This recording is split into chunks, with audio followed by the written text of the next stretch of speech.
Bienvenido a un nuevo contenido de Uninorte Co. No olvides suscribirte a nuestro canal.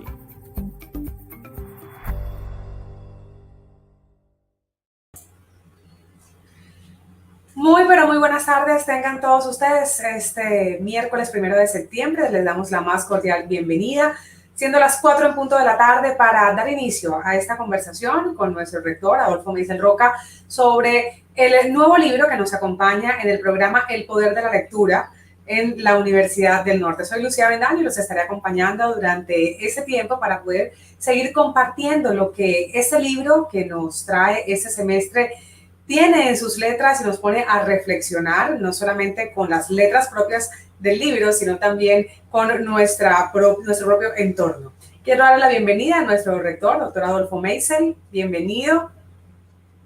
Muy buenas tardes. Es un placer estar aquí a hablar de uno de los grandes pensadores del siglo XX y una biografías más, una de las mejores biografías que yo he leído en mi vida. Así es, rector, así es. En este semestre tenemos a la biografía de Isaiah Berlin, escrita por Michael Ignatieff, reconocidísimo intelectual. Y bueno, antes de iniciar con lo que este libro nos convoca, vamos a ver un video que nos explica muchísimo mejor sobre qué es el poder de la lectura y todos los beneficios que nos ha traído. Adelante. En el segundo semestre de 2018 iniciamos un programa que nos convidó a gozar de las letras y compartir nuestras opiniones y análisis sobre libros y obras con gran significado social. El Poder de la Lectura, una iniciativa de nuestro rector para incentivar la lectura, nos ha llevado a conocer nuevos autores, descubrir estilos, conocer la historia, reconocer a nuestros escritores y promover el diálogo abierto y participativo en torno a obras nacionales e internacionales de gran relevancia.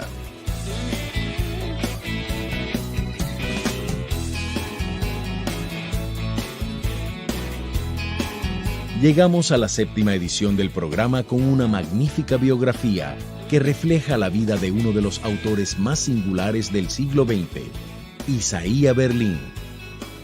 Adquiérelo en Kilómetro 5 o préstalo en nuestra biblioteca Carl C. Parrish Jr. Participa y disfruta del goce inmenso de la lectura.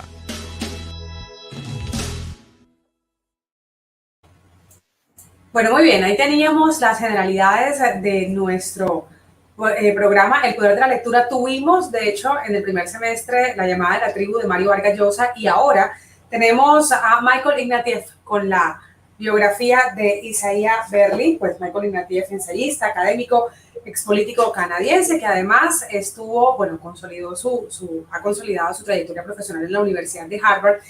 Y con Isaiah Berlin, rector, iniciamos entonces el análisis por las letras de Ignatieff con esta biografía que definitivamente nos pone a pensar en las libertades individuales. Isaiah Berlin, bueno, reconocidísimo pensador del siglo XX, le tocó a través de su vida ver, bueno, venía del seno de una familia judío-rusa, le tocó ver grandes hitos de la historia, como usted lo presenta en las primeras páginas de este libro. Le tocó ver el ascenso del comunismo, el nazismo, el holocausto, la Segunda Guerra Mundial, distintos hitos que lo llevaron a consolidar el respeto por las libertades individuales como un proyecto de vida. Hablemos entonces de Isaiah Berlin, rector, bienvenido.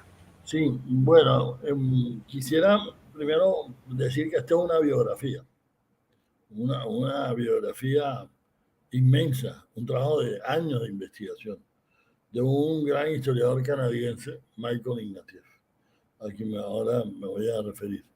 Pero quisiera hablar del género de la biografía. El género de la biografía es un género difícil, porque incluso parecería que hay temas culturales por los cuales en unos países parecería ser mucho más exitoso el género de la biografía que en otros. En particular, yo señalaría que los países anglosajones, dadas las tradiciones con las cuales estoy yo más familiarizado, que son la hispana nuestra y la tradición anglosajona, que el género de la biografía se da mejor en y esto yo sé que puede ser controvertido, pero lo he discutido largamente con muchos historiadores y con intelectuales, parecería darse más ese género fácilmente pues, con ciertas características que ahora voy a explicar en el mundo anglosajón que en el mundo hispano. Y ahora lo voy a... Entonces, ¿qué creo yo que consiste esas diferencias? Yo creo que en el mundo hispano tenemos una concepción de la privacidad de algunas esferas de nuestra vida, a donde no nos gusta que se asomen otras personas, el grueso del público. Y estar en una biografía que uno colabora con el biógrafo, como fue el tema de Isaiah Berlin con Michael Ignatieff, implica que uno está abriéndole las puertas, dándole la información y no teniendo ningún problema con que aspectos íntimos que para nosotros los hispanos serían solo de interés para nosotros, porque son temas íntimos, en estas personas de esta tradición anglosajona, pues no tengan mayor dificultad en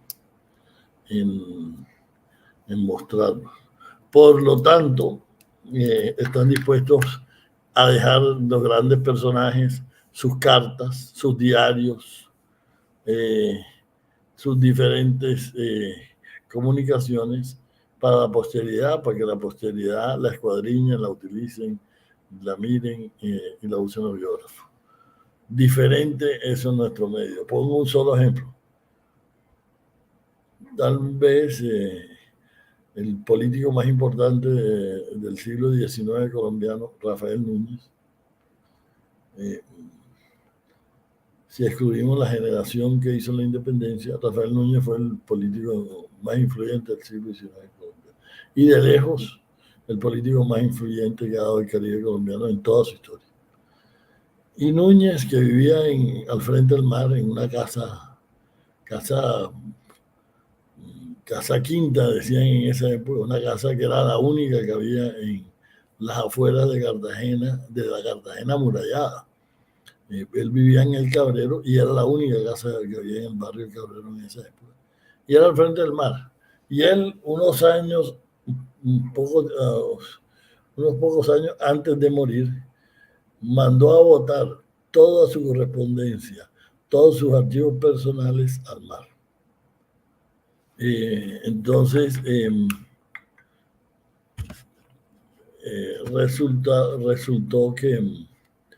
resultó ese tema, digamos, que los biógrafos de Núñez lo que pueden hacer es recurrir a las cartas que otras personas recibieron de Núñez y que las conservaron, y eso es lo que utilizan los biógrafos de Núñez. Más otros documentos más oficiales, como su memoria de Hacienda, su memoria de gobernador, pero que son documentos oficiales y que ya estaban publicados y con la cual no se comprometería su vida personal, su intimidad. Entonces, señalar eso. Lo segundo que quiero referirme a Michael Ignatieff, que tal como lo dijo Lucía, un historiador. Él es canadiense, estudió pregrado en historia en Canadá, hizo doctorado en historia en Harvard, fue profesor durante muchos años en Harvard, pero es una persona, él mismo, con una biografía bastante interesante. Y posiblemente por eso y por otras razones se le facilitó con el tiempo el acceso a Isaiah Berlin. Y que al principio, lo veía a Ignatieff con cierto como recelo, pero ya después fue cogiéndome confianza. Ignatieff por un tiempo fue periodista de la BBC de Londres, fue profesor en Oxford un tiempo. Escribe muy bien, se expresa muy bien, es una persona de una amplísima cultura universal, muy informado. Y él decidió escribir este libro sobre Isaiah Berlin por varias razones. Una de ellas es que ambos comparten un origen étnico ruso. Isaiah Berlin en algunos aspectos eran iguales, en otros eran diferentes. Isaiah Berlin, pues como ustedes saben, o verán cuando lean el libro, era étnicamente ruso, es decir, en su casa se hablaba como primera lengua el ruso. Y él estuvo como hasta los 10 años hablando ruso como primera lengua. Pero era judío. O sea, no, eran judíos relativamente asimilados, o sea que estaban integrados a la vida. Nació en Riga, en Latvia, una de las repúblicas bálticas, y su padre era un importante comerciante de madera que traían de Rusia a través de los ríos, bajaban de los ríos, de los bosques rusos, hasta Riga, ahí aserraban esos árboles y exportaban la madera por todo el Báltico. Eran ricos, eran judíos ricos, muy ricos, digamos. Pero pues tenían esa doble condición de ricos y judíos que siempre, estamos hablando de, Isaiah Berlin nació en 1909, estamos hablando de finales de la década del 10, después de la Primera Guerra Mundial. Había en toda Europa un inmenso antisemitismo, no solo en Alemania, incluso en Alemania no era donde había más antisemitismo en ese momento, porque en Alemania había menos judíos que en Polonia o que en la misma Rusia.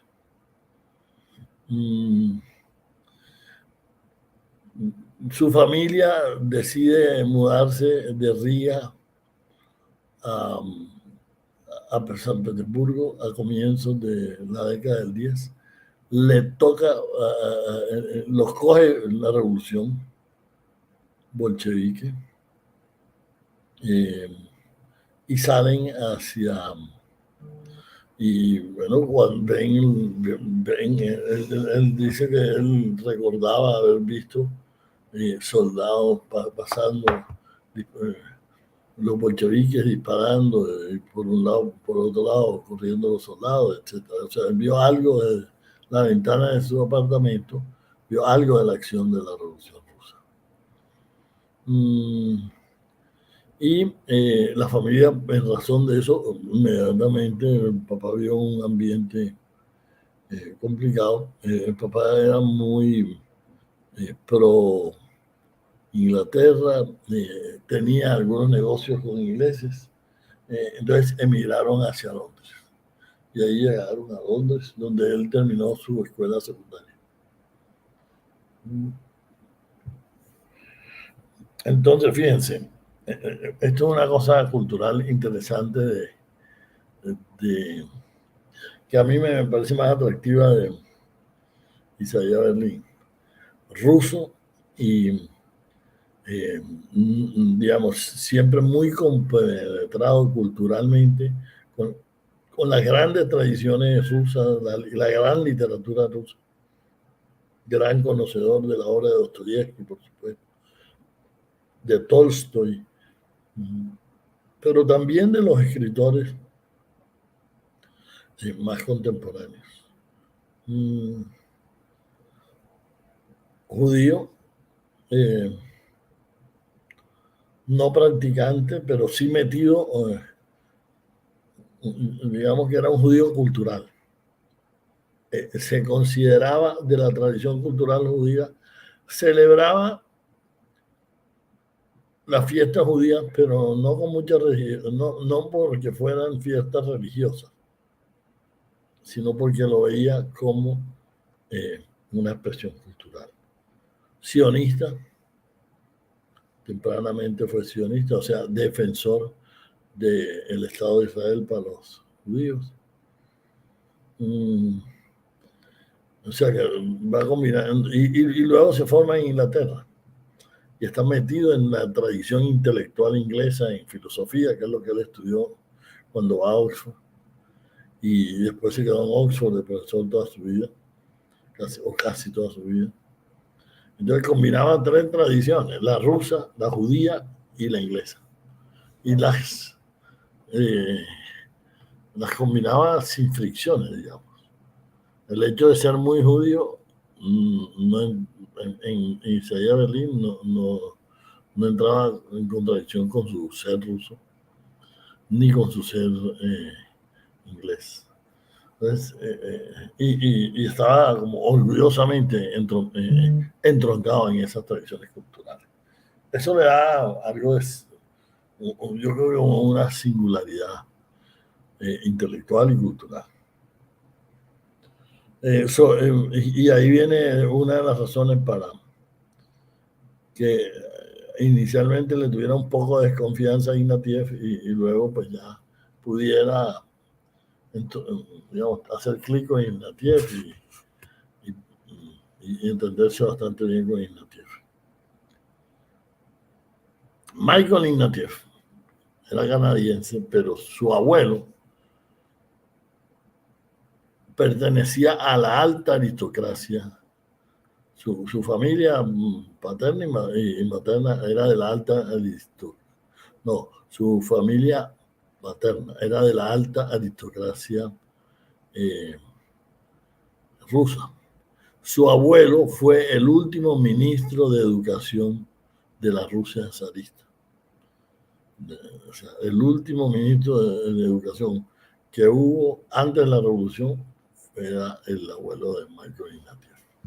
¿Qué pasa cuando viene la revolución? Los Ignatieff, que eran grandes aristócratas, grandes propietarios de tierra, se van para lo que se denominaba la Rusia Blanca, que era la Rusia bajo el control que no habían perdido el control todavía el zarismo.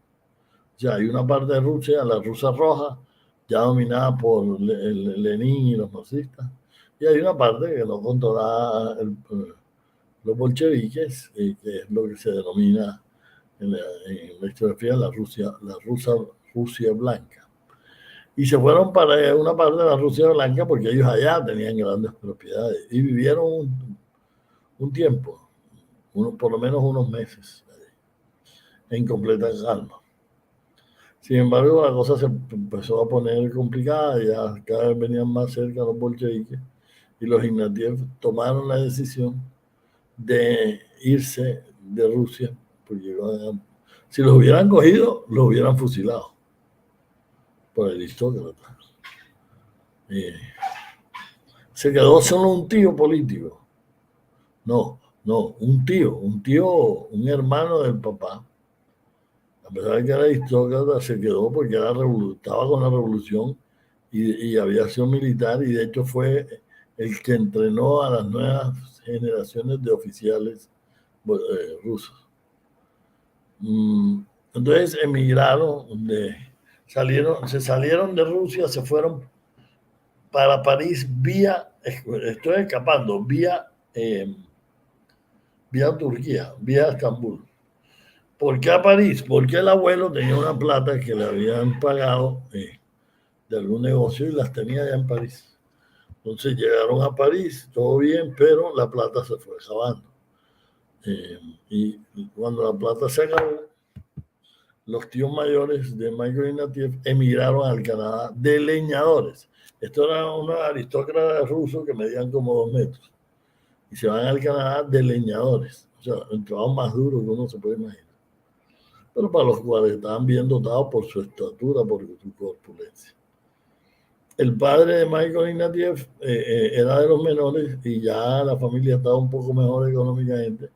Y entonces el padre de Ignatieff fue a la universidad pública, se educó y entró al servicio diplomático canadiense. Eso le permitió a Michael Ignatieff tener una muy buena educación y luego estudiar en la Universidad de Harvard un doctorado en historia. Entonces, fíjense, eso lo sabía Isaías Berlín, de quién era Ignatieff, de dónde venía, que era un ruso aristócrata, de origen aristócrata. Y Ignatieff, que era, digamos, de la burguesía rusa, veía a un aristócrata ruso con cierta prevención, digamos. En Rusia no hubieran sido amigos, porque pertenecían a clases sociales diferentes. A pesar de que era rico Ignatieff, pero no tenía la alcurnia que tenía Ignatieff. Pero compartían la cultura rusa, el origen ruso. Cosa que, por otro lado, pues podría hacerlo sensible al ambiente ruso, entender mejor que un autor o un biógrafo norteamericano de pronto no hubiera tenido sensibilidad por ese ser profundamente ruso que era Michael Ignatieff. Michael Ignatieff y Isaías Berlín. Entonces, sobre este libro específico, a mí me llama la atención, de acuerdo, me llama la atención mucho. Bueno, es la combinación de historia de la idea, porque va hilando y nos explica muy bien cómo se va desenvolviendo el pensamiento de Isaías Berlín a través de los años, cuáles son sus intereses. O sea, en esa medida es lo que se llama historia intelectual, historia de las ideas. Pero en otra medida es historia de las personas, es casi, y hay anécdotas personales muy detalladas. Isaías Berlín fue un solterón, muy tímido con las mujeres, pero como dice él, despertó a la vida sentimental tardíamente. Y se enamora de una señora casada, con 3 hijos. Bueno, creo que, si mal no recuerdo, se casó fue con 2 que se enamoró. Pero en la primera, el marido, que era otro profesor de Oxford, supo de la cosa, se dio cuenta, y entonces lo citó a hablar. Y uno se imagina que el marido se iba a ir lanza el ristre contra él, ¿no? Y entonces Ignatieff lo único que atinó a decirle que estaba muy avergonzado, que no sé qué, que lamentaba lo que había sucedido. Y el marido de la señora dijo, no, sí, vamos a entendernos aquí, vamos a hablar clarito aquí. Yo no estoy reprochando a usted nada, yo lo que quiero es que nos pongamos de acuerdo. Pongámonos de acuerdo, pongámonos unos horarios para usted y unos horarios para mí. Eso a mí me pareció que dentro de esta cultura latina difícilmente pasaría, difícilmente se negociaría con tanta cordialidad y difícilmente ninguno de los dos lo hubiera contado y lo hubiera repetido. Por eso digo que aquí hay cosas culturales que son diferentes de la tradición nuestra. Aquí lo más probable es que le hubiera ofrecido vara, mejor dicho, o hubiera dejado a la señora, o cualquier cosa.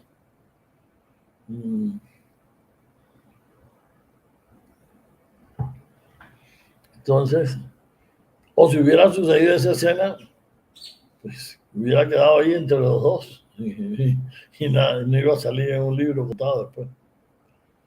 Luego también hubo otra, y esta no era judía, la primera, cosa que a la mamá de él no le agradó mucho, el hecho de no ser judía. Pero luego, más adelante, sí, se enamoró de otra señora casada, muy rica, de la alta burguesía judía rusa, muy grande filántropo, mucho más rico que los Berlín, mucho más reconocido digamos, eran judíos de clase alta. Y a la mamá le agradó mucho eso. Y la señora se separó del marido. Y se quedó con Isaías Berlín y ya ahí hasta el fin de sus días. Esto que estoy diciendo sucede cuando él tenía 40 y pico años largos. O sea, fue solterón hasta ese momento. Y no era que estaba dedicado a los libros,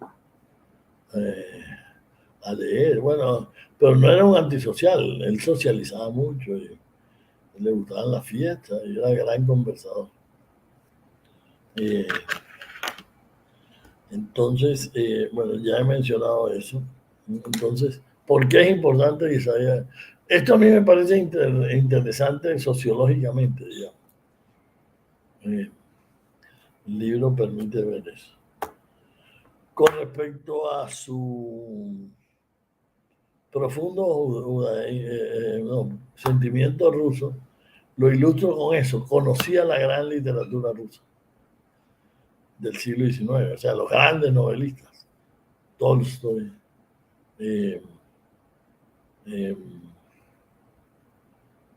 Dostoyevsky, por supuesto, Turgenev, Chekhov, el gran cuentista ruso del siglo XIX. Bueno, conocía en general la literatura universal, pero la rusa era la que más conocía. Y él fue a Rusia después de la Segunda Guerra Mundial en una misión diplomática, y ahí se reunió con dos escritores muy importantes rusos de ese momento. Se reunió con Boris Pasternak, luego se ganaría el premio Nobel. O yo no sé si se lo ganó, se lo dieron, pero no sé si al final lo pudo aceptar, porque las autoridades rusas que no querían que lo aceptara. Escribió El Doctor Zhivago, un libro bellísimo, y hay una película muy buena con Omar Sharif. Si no la han visto, se la recomiendo. Y Boris Pasternak le impresionó que vivía en la pobreza absoluta que vivían los escritores, que estaban como caídos con el régimen. Pero sobre todo le impresionó mucho haber conocido a la gran poeta rusa Ana Akhmatova, una poeta que es de la gran poeta, mujer poeta del siglo XX en Rusia. Le tocó una vida muy difícil, le tocó el sitio de Leningrado, viviendo ella en Leningrado. Su marido murió en un campo concentrado, creo que en un campo de detención. Lo mismo el hijo murió también. Y ella vivía en una pobreza absoluta. Cuando después el sitio volvió a su apartamento, estaba semidestruido, y ahí la conoció dice, fue un encuentro muy intenso. Isaías Berlín era como 10 años menor que ella. Hay toda una especulación de que pasó. Ellos pasaron hablando desde las 9 de la noche hasta las 9 de la mañana del día siguiente, sin parar. Tuvieron un clic ahí impresionante. Hay ensayos, mejor dicho, de gente hablando, especulando qué pasó esa noche. Ignatieff dice que no pasó, porque pasó mucho, pero no pasó nada de intimidad, sino que hablaron de literatura y sí tuvieron una atracción mutua muy fuerte. De hecho, ella escribió una poesía después sobre ese encuentro. Muy triste la vida de Ana Akhmatova, que perdió a su marido, perdió a su hijo. Y no solo eso, que no publicaban su obra, no los dejaban vivir cómodamente, porque no era del agrado del partido, porque no lamponeaba a la dirigencia del partido, era independiente. No hacía tampoco oposición, ¿no? Era tal la represión que ahí no había posibilidad. Ahí la única posibilidad que había era de ser digno. y de no ser pues un limpiabotas del estalinismo. Y ella ciertamente no lo fue, una mujer altiva, orgullosa y una gran impresión, conmovedora. Bueno, entonces, esa parte. Voy a hablar de un poco de Isaiah Berlin como historiador de las ideas, para terminar sobre el tema de los dos conceptos de la libertad, que es uno de los temas más reconocidos de Isaiah Berlin. Bueno, Isaiah Berlin estudia filosofía en Oxford, inicia su carrera, se queda de profesor ahí en Oxford, lo contrata, y él se formó en la tradición de lo que se llama la filosofía analítica inglesa, que es diferente de la tradición filosófica del continente, o sea, la francesa, la alemana, que son mucho más metafísicas. Esto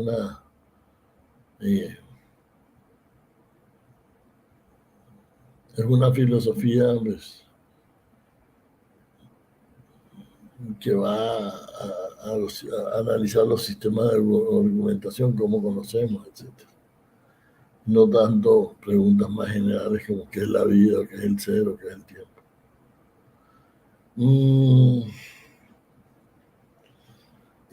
Pero él, con el tiempo, él fue descubriendo que a él lo que le gustaba era estudiar a pensadores específicos. Entonces, él se convirtió, estudiando pensadores rusos del siglo XIX, yo no creo que deliberadamente, sino que se fueron dando las cosas, que se convirtió en un excelente historiador de las ideas, uno de los mejores historiadores de las ideas del siglo XX. Y de ese estudio de las ideas a partir del siglo XVIII,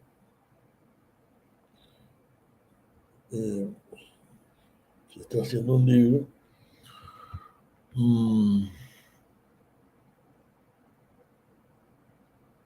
Bueno, él publicó varios libros, pero hay un librito que a mí me gusta mucho, es un ensayo largo, que se llama El zorro y el erizo.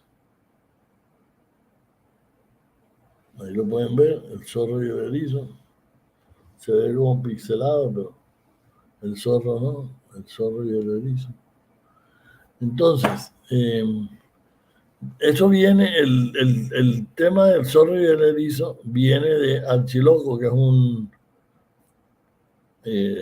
escritor de teatro griego, en la época clásica. Entonces, básicamente, ese análisis surge de que Archiloco decía, el zorro y el erizo son diferentes. El zorro sabe muchas cosas, pero el erizo una sola, pero la que sabe el erizo es grande. Entonces, voy a decir nombre en el chat, si quieren pueden poner, yo creo que sí puedo ver en el chat, díganme quién piensa ustedes que es ese pensador. Marx, ¿ese zorro o erizo?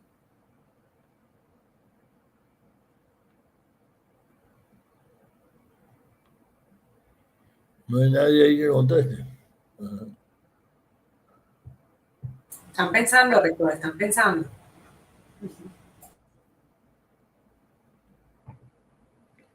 Marx, zorro o erizo. No tienen 50-50 de chance. El primero que acierte, le mandamos el libro.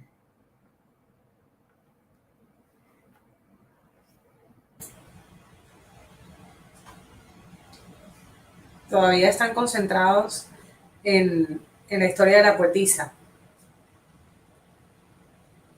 Pero ellos pueden mandar chat que yo vea. Claro, claro que sí, por supuesto. Ahí está la cajita de chat contigo a la pantalla para que la gente vaya comentando, haciendo sus comentarios, pero puntualmente esta pregunta, si Marx es zorro, que sabe muchas cosas, o erizo, que sabe una, pero la sabe muy bien. Y es grande. Y es grande, además. Bueno, aquí Tatiana Púa nos dice, es erizo. No, ponchada. Ponchada, Tatiana. Marx es considerado un... Ah, sí, perdón. Un erizo, claro, sabía una sola de cosas. Pero esa era grandísima. Sí, perdón, qué pena. No, me equivoqué, fui yo. No, bueno, se ganó Tatiana el libro, entonces tú te encargas de enviárselo.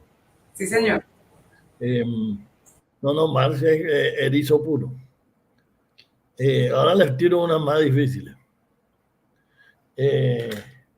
Bueno, Marx claramente es erizo. Les voy a poner otro. Goethe, el escritor alemán. Goethe. O Shakespeare. Bueno, por aquí José Rodríguez dice que es erizo. Alexander Voss de la Hoz dice que es erizo. Asumo que se están refiriendo a Shakespeare, por ejemplo, que fue la última referencia que usted mencionó. Ahí sí se poncharon, esos son zorros clásicos. Él incluso lo menciona. Le pongo una más difícil. Bueno, Ignatieff se refiere si Shakespeare es zorro. Bueno, hay una segunda, ya no hacemos más. Le voy a decir uno, que este no lo van a adivinar, pero ¿qué dice Ignatieff sobre Isaías Berlín? Isaías Berlín dice, Ignatieff dice que Isaías Berlín era un zorro que quería ser un erizo. Entonces, bueno, y piensen ustedes, ese juego lo pueden hacer con muchos escritores, o ustedes mismos, ¿qué se consideran, zorro o erizo? Fíjese, rector, que esa era una de las preguntas que le tenía a usted, porque justamente dentro de la presentación usted define, de hecho aquí lo tengo, usted en las primeras páginas define a Isaías Berlín, ponerme en la categoría de zorro de zorros. Ahí está en la presentación que se hace en las primeras páginas de este libro. Y Adolfo Meisel, ¿cómo se considera? Pues yo me considero un zorrito. No sé tanto, sé alguna cosita. No sé tanta como Isaías Berlín, pero sé alguna cosita.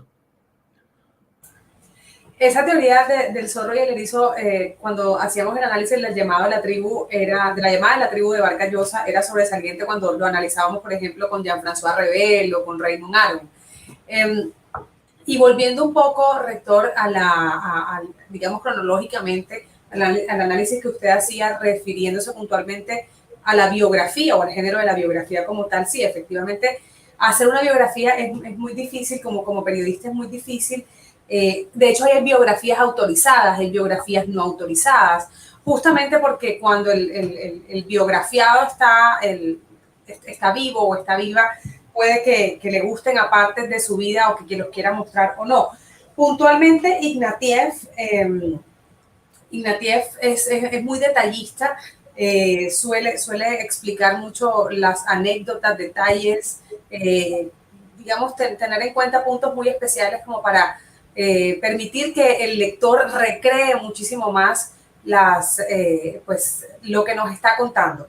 Ahora, hablando puntualmente de Isaías Berlín, todo ese recorrido cultural que usted mencionaba hacía que él defendiera y que su proyecto de vida fuera defender las libertades individuales. Hoy, digamos, la definición de libertad está revaluada o más que revaluada, digamos, es tan diversa hoy en día y digamos, cuando uno ya la analiza a la luz de Isaías Berlín, ¿usted cómo considera que estamos en materia libertaria hoy, la sociedad de hoy, si quisiéramos traer a colación ese concepto de Isaías Berlín sobre el respeto por el otro, sobre la buena convivencia, sobre la tolerancia? Porque digamos que hay quienes pudieran pensar que nos hace falta todavía muchísima libertad, como hay otros que piensan que ya tenemos exceso de libertad. ¿Dónde ubica usted su propio concepto de libertad teniendo en cuenta el de Isaías Berlín? Bueno, Isaías Berlín popularizó dos conceptos de libertad. Uno, lo que llama la libertad negativa. ¿Quién me impide a mí hacer algo? Entonces, esa es la definición liberal clásica de si nadie me impide hacer, yo puedo salir ahora y nadie me puede decir que no puede salir. Aquí no hay un dictador que diga hasta las 5 de la tarde pueden salir, hasta las 4 de la tarde pueden salir los barranquilleros, porque al dictador no le dio la gana. Eso es una libertad que existe. Puedo decir lo que quiera. Yo puedo decir aquí, bueno, aquí no, pero puedo decir, a mí no me gusta, bueno, y lo podemos decir, a mí no me gusta el presidente de la República, a mí no me gusta el rector, a mí no me gusta el profesor mío. Eso lo podemos decir. Eso está dentro de la libertad, eso lo respetamos. Es valioso. A nadie se le exige eso. Esa libertad existe y yo creo que esa no es la controvertida. La segunda que sí es controvertida es la que se llama la libertad, y esa es la libertad clásica, lo que él ya denominó la libertad positiva. Y entonces él la define así. La otra, o sea, la positiva, es quién me gobierna. Si me gobiernan los otros o me gobierno yo a mí mismo. Si tengo derecho a autogobernarme, a la autonomía, puedo perderlo, puedo cederlo, renunciar al recobrarlo. ¿Quién hace las leyes? ¿Se me consulta a mí? ¿Gobierna la mayoría? ¿Por qué? ¿Gobierna Dios? ¿Gobiernan los curas? ¿El partido? ¿El peso de la opinión pública? ¿De la tradición? ¿Con qué autoridad? Esta es una cuestión aparte. Ambas cuestiones, con sus respectivos apartados, son centrales y legítimas. Estoy citando textual a Berlín. Hay que responder a la pregunta que suscitan ambas. Si yo he sido sospechoso de defender la libertad negativa contra la positiva, es decir, que es más civilizada, es porque efectivamente pienso que el concepto de libertad positiva, que por supuesto es esencial para una existencia decente, ha sido violado y pervertido más de una vez en la libertad negativa. Ambas cuestiones son genuinas, ambas ineludibles.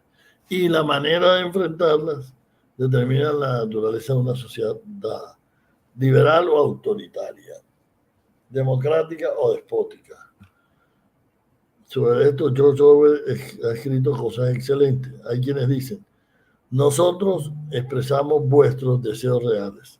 ¿Podéis creer que sabéis lo que queréis? Pues yo, el Führer, nosotros, el Comité Central del Partido, os conocemos mejor que vosotros y os proporcionamos lo que pediríais si reconocierais vuestras realidades reales. Se deforma la libertad negativa cuando se dice que la libertad debe ser la misma para el tigre y para la oveja, y que esto no puede evitarse por más de no emplearse en la coerción estatal. El primero se coma la segunda. Es claro que la ilimitada libertad de los capitalistas destruye la de los obreros, que la ilimitada libertad de los propietarios de la fábrica o los padres permitirá que en las minas de carbón se empleen niños. Es obvio que hay que proteger a los débiles contra los fuertes, y que en ese grado de libertad debe recortarse. Entonces, fíjense, no es tan, digamos, porque hay gente que piensa, no, que esto es un liberal clásico. No es un liberal clásico, o a la hora lo que algunos dirían un neoliberal, digamos, que eso. O sea, él no dice simplemente mientras la persona puede hacer lo que quiera, no, es que la persona puede tener la libertad positiva, pero por ejemplo, el niño que trabajaba en la revolución industrial, podrían decir, no, él tiene libertad porque hay mercado, él puede decidir no trabajar. Pero podía dejar de trabajar. ¿Qué le pasaba si no trabajaba? Se moría de hambre. Entonces, ¿qué piensa él? Hombre, que los niños no deberían tener que trabajar, que el Estado les debería garantizar un mínimo de ingresos a los niños para que no tengan que trabajar y estén en las escuelas. Entonces, ese componente tiene un elemento progresivo. Pero esto es complejo, por ejemplo, eso que él dice, sí, no, ustedes no saben qué es lo que necesitan. Nosotros sabemos realmente. El pueblo no sabe lo que quiere porque el pueblo está alienado. Eso es la palabra, la alienación que produce el capitalismo. El proletariado está alienado, así que el proletariado no conoce sus verdaderas necesidades. ¿Quién la conoce? El partido compañero. El secretario general, el camarada Stalin ha dicho que los obreros hay que liberarlos. ¿De qué? De su falsa conciencia. Esa es una palabra que usan los marxistas. Los obreros no se rebelan porque tienen falsa conciencia. Entonces, pero ahora vamos a hacer lo que los obreros realmente quieren es que eliminemos el capitalismo, instauremos el socialismo, para poner en marcha el comunismo, donde no habrá diferencias sociales entre grupos. Y crearemos el paraíso socialista. Bueno, algunos piensan que fue una pesadilla. Pero ese autoritarismo de imponerle a la gente las cosas. Y hay épocas en que ese dilema es complicado. Y eso es uno de los grandes mensajes de Isaiah Berlin. En la sociedad a veces hay escogencias que son difíciles. Pongo un ejemplo de ahora, las vacunas. Saben que hay gente que no se quiere vacunar. Uno porque le tienen miedo, otro porque creen que les van a poner un chip, otro porque creen que se van a morir si les ponen la vacuna. Entonces, ¿qué hacemos con esas personas? En algunos países han dicho, si no está vacunado, no entra al trabajo. En Colombia no hemos hecho eso, que yo sepa. En la universidad no hemos dicho eso. Lo que hemos dicho es, hombre, sería conveniente que se vacunara porque ustedes pudieran contagiar a la gente y se corre un riesgo. Pero no hemos dicho, usted no va a poder entrar a la universidad si no está vacunado. Le viola eso el derecho. Pero qué tal que esa persona no se quiera vacunar porque, y de hecho pasa, algunas religiones no creen en eso.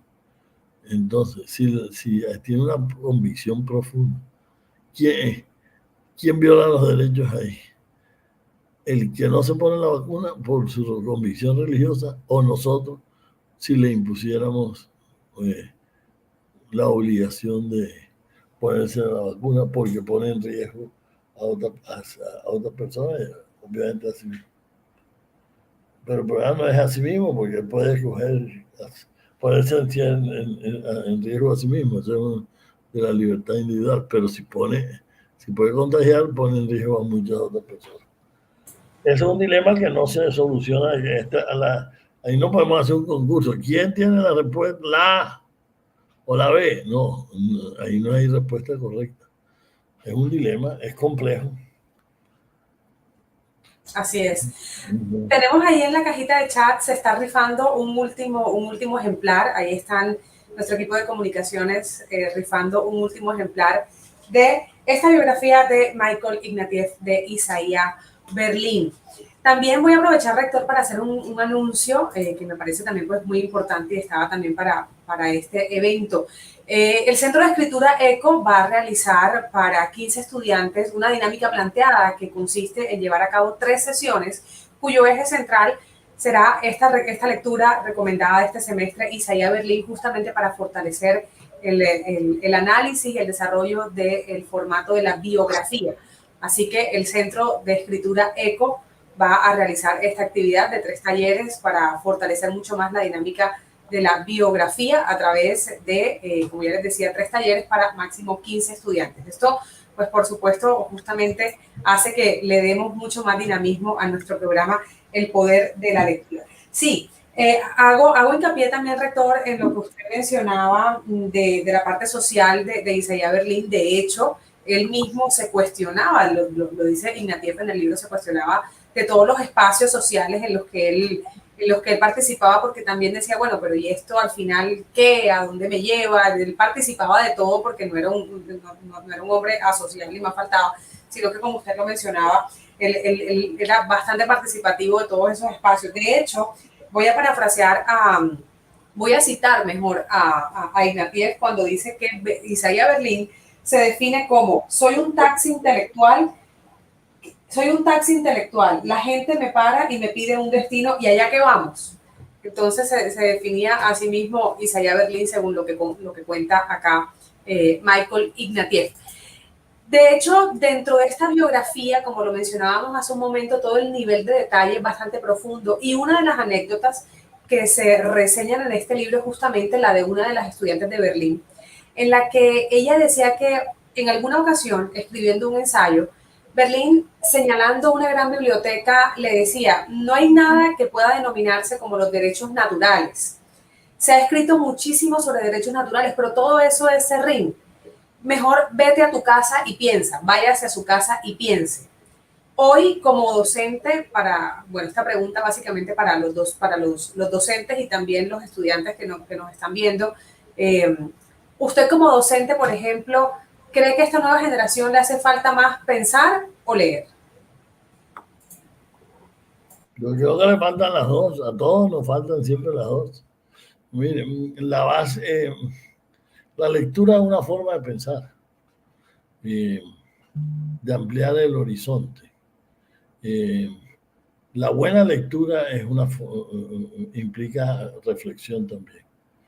Entonces, no son, ahí es muy Berlín, ¿no?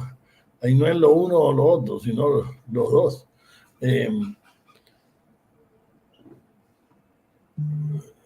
Hay lectura y hay lectura, ¿no? Hay lectura que, digamos, que no, y no todas las lecturas son dirigidas a hacernos reflexionar. Pero yo mencioné Shakespeare ahí. Uno ve una obra de teatro de Shakespeare, por ejemplo, bueno, la que más me gusta a mí, Hamlet. Hamlet es una reflexión sobre la acción, sobre la indecisión, sobre el intelectualismo, sobre el pensar demasiado. En que a veces hay que actuar. Si Hamlet hubiera actuado más tempranamente, probablemente no se hubiera formado la tragedia, pues simplemente hubiera matado al padrastro, fuera. No hubiera dado para una obra de teatro. Pero Hamlet padece de una sobreintelectualización. Es la tragedia de Hamlet. Entonces,